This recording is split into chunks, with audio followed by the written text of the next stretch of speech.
Bonjour à vous, me revoici après un long moment d'absence, on va dire. Avant de commencer cette étude, je voudrais dire un petit mot qui est là au fond de moi et j'ai envie de l'exprimer, on va dire. J'aimerais dire que la parole est un texte, des mots que l'Éternel a donnés à ses enfants. C'est un amour parfait que Dieu a donné pour ses enfants. Et lorsque une personne dit la Bible est très dure à lire, j'ai envie de lui dire non, c'est pas vrai. La Bible n'est pas très dure à lire. Dieu a permis que quel que soit le stade où on en est dans la vie, vous savez qu'un enfant de Dieu commence par être un petit bébé, il a besoin de lait, il a besoin qu'on prenne soin de lui, puis après ça devient un enfant, il a besoin de plus de consistance, d'écrit, de connaître les mots, rassembler les mots entre eux pour que ça devienne une phrase et ainsi de suite. Et puis après, on va dire, ça devient un adolescent, il remet tout en cause. Voilà, c'est normal, c'est un stade qui est normal. Et il devient adulte et à partir de là, il prend position. Et il décide si oui ou non il va choisir la vie ou il va choisir la mort. À chaque niveau, à chaque stade, l'Éternel a permis que l'enfant de Dieu puisse comprendre la Bible. Lorsqu'il est écrit dans Ésaïe, un enfant vous est né, le prince de paix, il sera appelé prince de paix, Emmanuel. Vous retrouvez cela dans Matthieu, dans Luc, où on vous explique que Jésus, l'enfant, est né. Eh bien, j'ai presque envie de dire, il ne faut pas avoir bac plus pour comprendre ces deux passages. Un enfant nous est né. Cet enfant est la nouvelle alliance que Dieu a permis. Il y a eu l'ancienne alliance avec Moïse. Il y a la nouvelle alliance avec Jésus. Lorsqu'il est écrit un enfant nous est né, eh bien nous savons qu'à partir de Jésus, quelque chose de nouveau est mis en place. Voilà. Eh bien, bien sûr, lorsqu'on va devenir enfant, on va en savoir un peu plus. On va savoir qu'est-ce qu'a fait Jésus. Pourquoi les prophètes ont dit qu'un enfant était né. On va essayer d'en savoir un peu plus. Et puis, arrive l'adolescence et on remet tout en cause. Non, ce n'est pas possible. Pourquoi les Écritures disent-elles ceci? Pourquoi le monde dit cela? Il y a la loi de, et puis il y a la loi de, et puis on remet tout en cause, on compare toutes choses. Et puis, à un moment donné, on devient adulte, et là, on se dit, maintenant, j'ai décidé que soit je choisis la vie, soit je choisis la mort. Soit je choisis cet enfant, Jésus, qui est mort à la croix pour moi, soit je choisis le monde qui lui est en train de périr.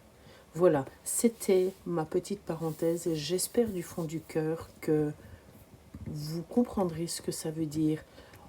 Dieu permet qu'à chaque moment de notre vie, nous puissions comprendre les Écritures et nous puissions les approfondir de jour en jour. On n'apprend pas la Bible en un jour.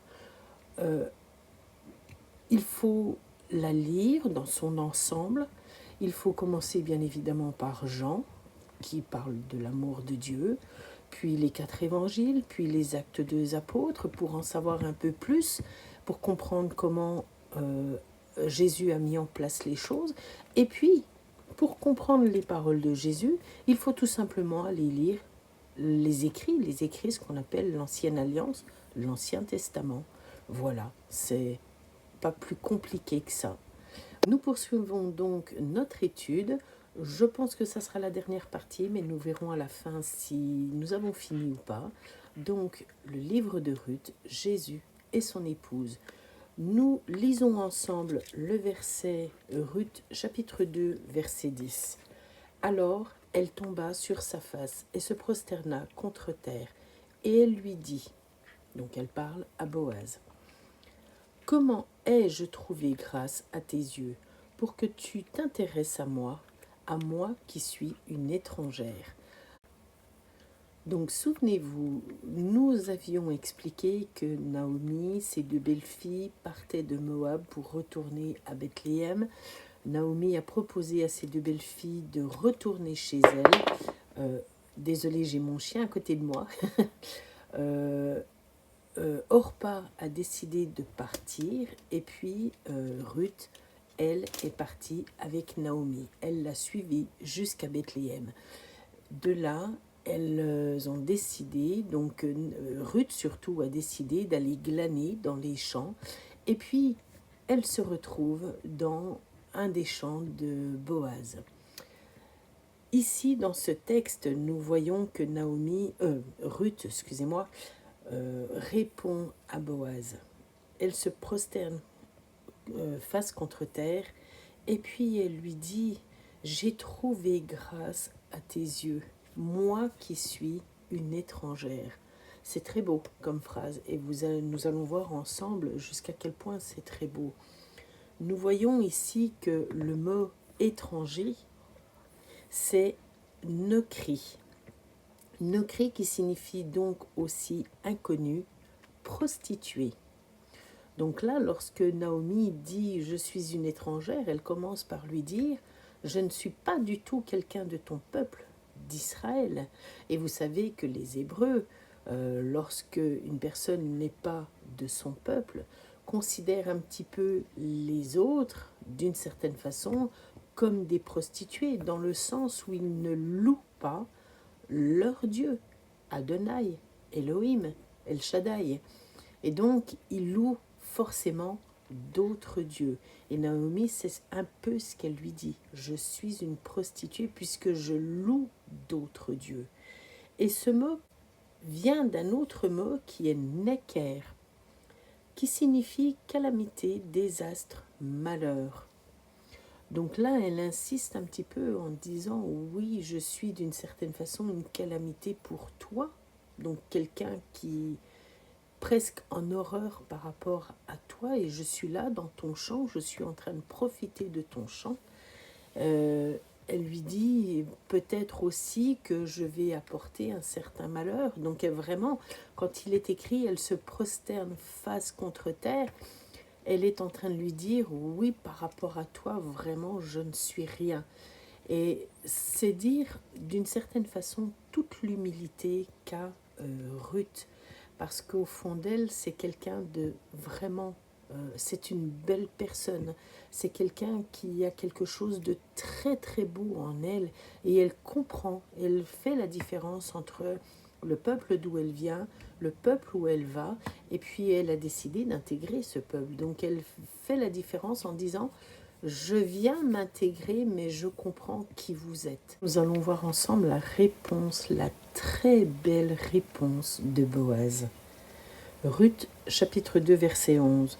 Boaz lui répondit « On m'a rapporté tout ce que tu as fait pour ta belle-mère depuis la mort de ton mari, et comment tu as quitté ton père et ta mère et le pays de ta naissance pour aller vers un peuple que tu ne connaissais point auparavant. » Écoutez, là vraiment, nous avons une réponse, j'ai presque envie de dire parfaite.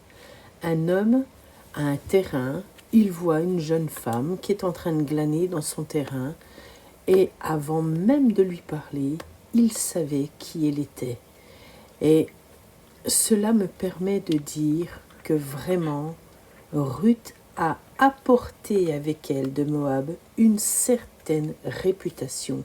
Les gens savaient qui elle était et surtout, les gens savaient ce qu'elle avait fait, pour quelle raison elle l'avait fait. Et dans le verset que nous venons de lire, il y a un petit mot très intéressant qui nous permet de comprendre cela, c'est « pour ». Tu as fait pour ta belle-mère. Boaz est en train de dire à Ruth, je sais qui tu es. Alors il ne lui a pas dit, je sais que tu es gentille, que tu es belle, que tu es ceci, que tu es cela. Non. Il lui dit, je sais ce que tu as fait et surtout, je sais pourquoi et pour qui tu l'as fait. N'oublions pas que Boaz représente, est une image de Jésus. Et c'est comme si Jésus venait vers vous, vous qui écoutez cette vidéo, et c'est comme si Jésus vous disait, je sais pourquoi tu fais ce que tu es en train de faire. Je sais parce que tout est mis en lumière. Jésus est la lumière et lorsqu'elle rentre en nous, tout ce qui est en nous ressort, est mis à la lumière et Jésus nous sonde par le Saint-Esprit. Et là, Jésus est en train de dire, je sais qui tu es, je sais ce que tu es en train de faire et surtout, je sais pourquoi et pour qui tu le fais. Est-ce que tu le fais pour toi et toi seul? Est-ce que ton ego est important? Est-ce que c'est ta petite personne qui est importante? Est-ce que tu le fais pour montrer aux gens qui tu es? Est-ce que tu le fais pour dire « Waouh, cette personne est vraiment extraordinaire, je veux être comme elle », mais en parlant de la personne et c'est tout. Est-ce que ce qui est important, c'est de glorifier le nom de Jésus? Et là, Boaz est en train de dire à Ruth, je sais qui tu es parce que tu as agi pour ta belle-mère. C'est-à-dire que là, elle est en train de glaner pour le bien de sa belle-mère, pour qu'elle puisse manger, pour qu'elle puisse vivre, pour qu'elle puisse aller de l'avant et qu'elle puisse pas se laisser mourir alors qu'elle est désespérée. N'oublions pas quand même que Naomi a quand même perdu son mari, ses 2 fils. C'est pas rien dans la vie d'une personne, d'une maman, d'une épouse. Elle perd son mari, elle perd ses enfants. C'est quelque chose vraiment de très très dur à vivre. Et en plus, elle doit partir du lieu où elle était. Elle doit retourner dans son pays natal. Et là, elle arrive et elle revient en fait sans rien. Et Ruth est là pour la soutenir, pour lui dire tu n'es pas seule, je suis là avec toi, je vais continuer la route avec toi, je vais m'attacher à toi et on va continuer ensemble cette route. Je vais t'aider dans ce que tu fais, je vais aller glaner de ci, de là pour que tu puisses continuer à vivre et surtout pour que tu puisses relever la tête. C'est merveilleux, je trouve, vraiment c'est merveilleux. Continuons ensemble. Le verbe quitter, c'est le verbe aussi, donc c'est le verbe adzab, ou plutôt adzav, puisqu'il est en fin, le B est à la fin du mot et il se dit veut, qui signifie aussi renoncer, abandonner. Ce mot, donc nous avons vu que Ruth a tout abandonné.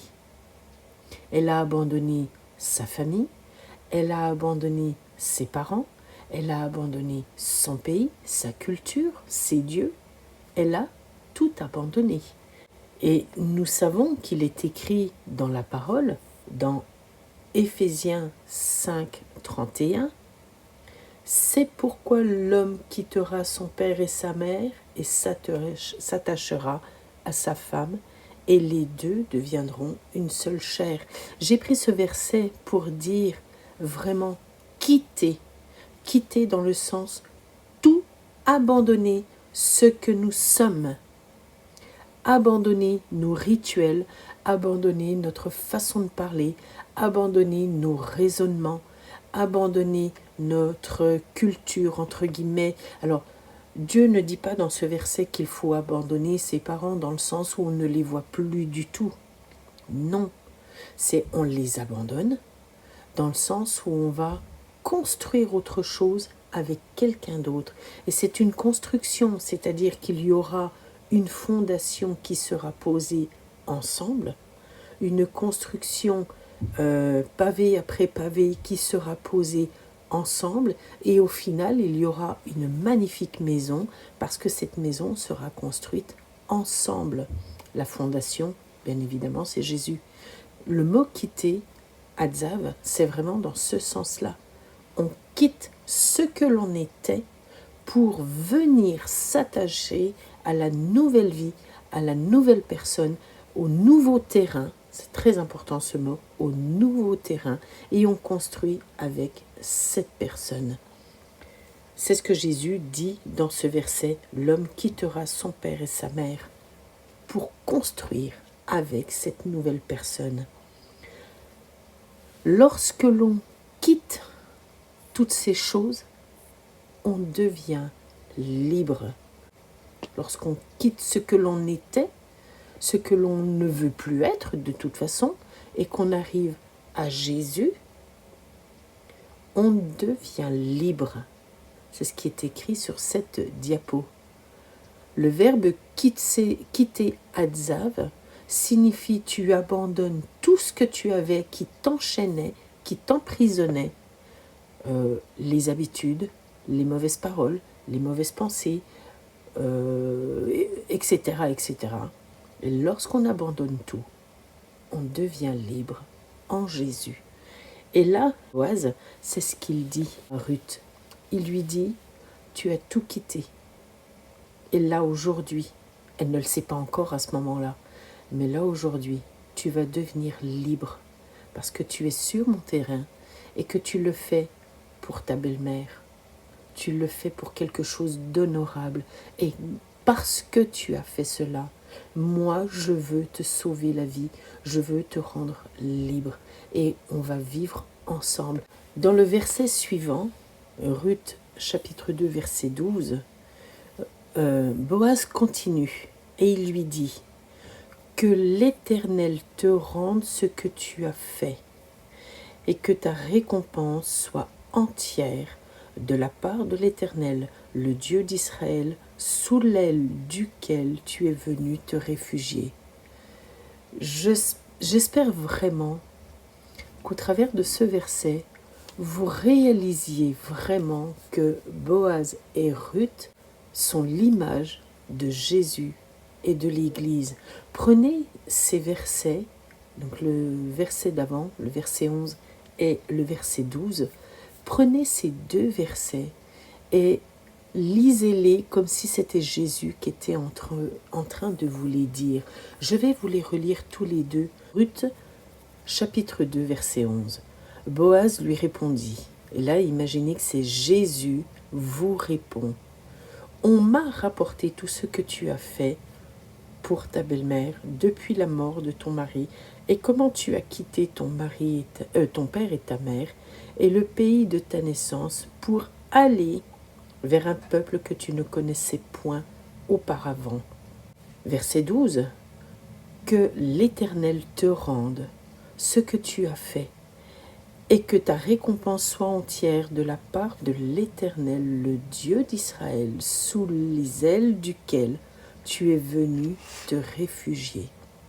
Un enfant de Dieu, lorsqu'il quitte tout ce qu'il a fait, tout ce qu'il était, et qu'il s'approche de Jésus, et qu'il ne regarde que à Jésus, et qu'il fait rentrer Jésus en lui, ça c'est le plus important, devient libre. Je voudrais faire une petite parenthèse, si vous me le permettez. Ce que j'appelle un enfant de Dieu, c'est une personne qui a laissé Jésus entrer en elle. Vous allez me dire, ça nous le savons. Eh bien, j'ai envie de vous dire, tout le monde ne le sait pas. Beaucoup de personnes, et je pense l'avoir déjà dit dans d'autres vidéos, beaucoup de personnes sont persuadées qu'elles sont converties, comme la parole le décrit. Beaucoup de personnes vont vous dire « Je connais Jésus, j'ai lu la parole, je fais ce qui est écrit dans la parole, j'ai la connaissance de ce qui est écrit dans la parole. » Elles savent des histoires de ci, de là, elles ont fouiné. Elles vont vous dire cela. J'ai presque envie de dire « et c'est tout ». Parce qu'au fond, ce n'est qu'une connaissance intellectuelle. Elles savent, c'est emmagasiné dans leur tête, elles mettent en action plein de choses, elles font plein de choses. Et si vous observez réellement ces personnes, vous allez vous rendre compte qu'en réalité, Les actions qu'elles vont mettre en place, ce sont des actions qui vont profiter à elles et elles seules. C'est pour ça que j'ai insisté sur le verset 11 en disant « Je sais qui tu es, tu as tout quitté ». Parce qu'en réalité, un enfant de Dieu, c'est quelqu'un qui a vraiment, du plus profond de son cœur, tout quitté. Vraiment. Et la seule chose qu'il a au fond de lui et qu'il désire et qu'il veut, c'est Jésus. Jésus et Jésus seul. Et ce qui vit au fond de cette personne, c'est Jésus. Lorsque la parole dit « J'ai mis devant toi la vie ou la mort », Jésus ou les ténèbres, la lumière ou les ténèbres, Jésus, c'est la vie. Il est bien écrit « Je suis le chemin, la vérité, la vie ». Lorsque vous mettez Jésus en vous, vous mettez la vie éternelle en vous. C'est une nouvelle naissance, c'est une nouvelle création, c'est une renaissance. J'aime pas dire c'est une renaissance parce qu'en réalité, ce n'est pas notre ancien nous qui renaît. C'est vraiment une nouvelle, quelque chose de totalement nouveau qui apparaît, qui est là. L'ancien est passé, a disparu. C'est très important. Voilà ce que j'appelle moi un enfant de Dieu. Dans le verset, il est écrit que l'Éternel te rende. Le verbe rendre, c'est le verbe shalom. Il est très beau ce verbe parce qu'il signifie aussi payer, restituer, restitution, donner en dédommagement, remplacer, être dans une alliance de paix, être en paix. C'est très beau, parce que là, Boaz est en train de dire à Ruth, du plus profond de mon cœur, je désire que Dieu te rende, te restitue, te donne sa paix. Et Jésus l'a dit lui-même, je vous donne ma paix, pas celle du monde, la mienne. Elle va venir, elle vient vivre en vous. Elle vient là, à l'intérieur de nous. La paix. Boaz dit à Ruth, que l'Éternel te rende, que l'Éternel te restitue. C'est quelque chose d'extraordinaire. J'ai presque envie de dire, c'est la plus belle des prières qu'on puisse donner à une personne. Que l'Éternel te donne sa paix, qu'il te restaure, qu'il fasse de toi quelqu'un d'exceptionnel. Laisse-le vivre en toi. Laisse-le vivre en toi. C'est quelque chose de magnifique. C'est sur ces très belles paroles que je voudrais vous laisser et terminer mon étude en vous disant que l'Éternel vous rende, que l'Éternel vous restaure, que l'Éternel vous donne sa paix. Et surtout, vivez Jésus en vous. Laissez-le vivre pour l'éternité. Je vous dis à très bientôt.